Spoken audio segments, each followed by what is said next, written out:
چار لوگ دنیا میں ایسے ہو چکے ہیں جنہیں اللہ تبارک و تعالیٰ نے پوری دنیا میں اقتدار دیا، ایک وقت میں پوری دنیا کا ایک ہی بادشاہ۔ دو مسلمان تھے، دو کافر۔ مسلمانوں میں حضرت سلیمان علیہ السلام اور جناب ذوالقرنین علیہ السلام، اور کافروں میں بخت نصر اور نمرود۔ یہ دو لوگ ہیں جنہیں اللہ نے پوری دنیا میں اقتدار دیا، اور پھر اس کے بعد آنے والے وقت میں اللہ تعالیٰ امام مہدی کو سارا اقتدار عطا فرمائے گا، پوری دنیا کا۔ حضرت ذوالقرنین کے بارے میں دو روایات ہیں، ایک تو یہ ہے کہ وہ نبی تھے اور ایک یہ ہے کہ نہیں وہ ولی تھے، لیکن مجھے حضرت مولا علی شیر خدا رضی اللہ تعالیٰ عنہ کا قول ملا ہے جس میں آپ نے فرمایا ہے کہ نہیں وہ نبی نہیں تھے۔ تو اس لیے میرا نظریہ یہی ہے کہ وہ اللہ کے ایک نیک بندے تھے، اللہ نے انہیں پوری زمین میں اقتدار دیا۔ وہ ایک مہم پہ نکلے، ان کا ارادہ بنا کہ میں ذرا دنیا کا چکر لگاؤں، تو انہوں نے سفر شروع کیا کہ میں دیکھوں ذرا سورج غروب کہاں ہوتا ہے۔ تو فرماتے میں پہنچا، بڑا گیا، لیکن میں اس مقام تک پہنچ گیا جہاں سورج غروب ہوتا ہے، تو پھر میں نے دیکھا کہ ایک سیاہ کنواں ہے جس کے اندر جا کے وہ چھپ گیا ہے، لیکن رب کریم کی اس حقیقت تک میں پہنچ سکا نہیں۔ پھر آپ فرماتے ہیں کہ میں آگے نکلا تو مجھے ایک قوم کے بارے میں بتلایا گیا جو بڑی خونخوار قوم تھی، بڑی خونخوار، اس کو یاجوج اور ماجوج کہا جاتا ہے۔ یہ قوم اتنی خونخوار تھی کہ یہ درندوں کو بھی کھا جایا کرتے تھے، اتنے لمبے چوڑے ان کے قد تھے، اتنے زیادہ طاقتور تھے کہ سانپ اور بچھو بھی کھا جاتے تھے۔ یہ نکلا کرتے تھے سبزے کے دنوں میں تو ساری کھیتیاں اجاڑ جاتے تھے، ہر چیز تباہ کر جاتے تھے، حتیٰ کہ انسانوں تک کو کھا جاتے تھے۔ تو حضرت ذوالقرنین جب وہاں پہنچے، اللہ تبارک و تعالیٰ نے انہیں ان مظلوم لوگوں کا مددگار بنایا جن پر یاجوج اور ماجوج کی قوم ظلم کرتی تھی۔ انہوں نے آپ سے کہا کہ حضور مہربانی فرمائیں، اس قوم سے تو ہماری جان چھڑائیں۔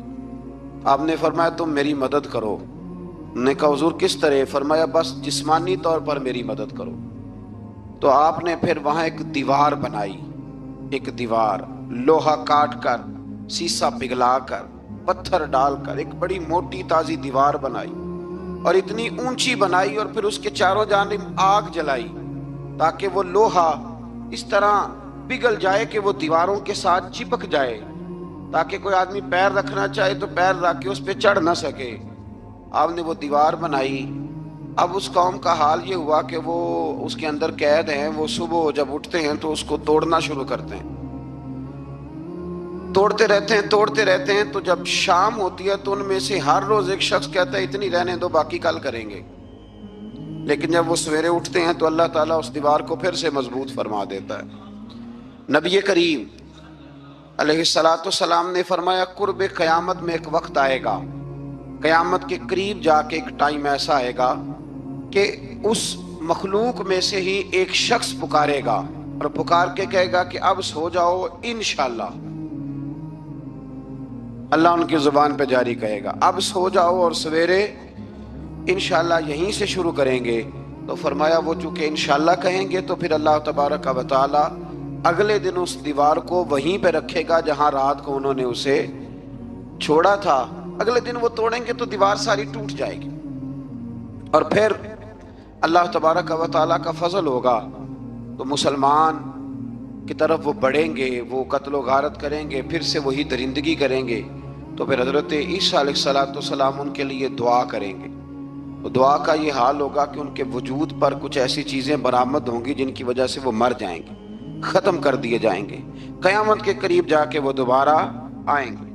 اس کے بعد پھر اللہ تبارک و تعالیٰ نے سورہ کہف کی آخری آیات میں 7 سمندر اور ان جیسے اور بھی آ جائیں، فرمایا 7 سمندر ہوں اور ان جیسے اور بھی آ جائیں اور مل کر وہ روشنائی بن جائیں تو میرے رب کے کلمات ختم ہونے سے پہلے سمندر ختم ہو جائیں گے۔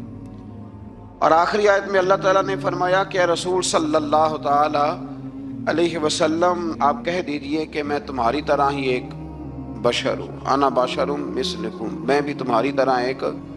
اب مثلکم کا بہت سارے لوگوں نے ترجمہ اپنی طرح کا کر لیا ہے، حالانکہ حضور صلی اللہ تعالی علیہ وسلم نے فرمایا کہ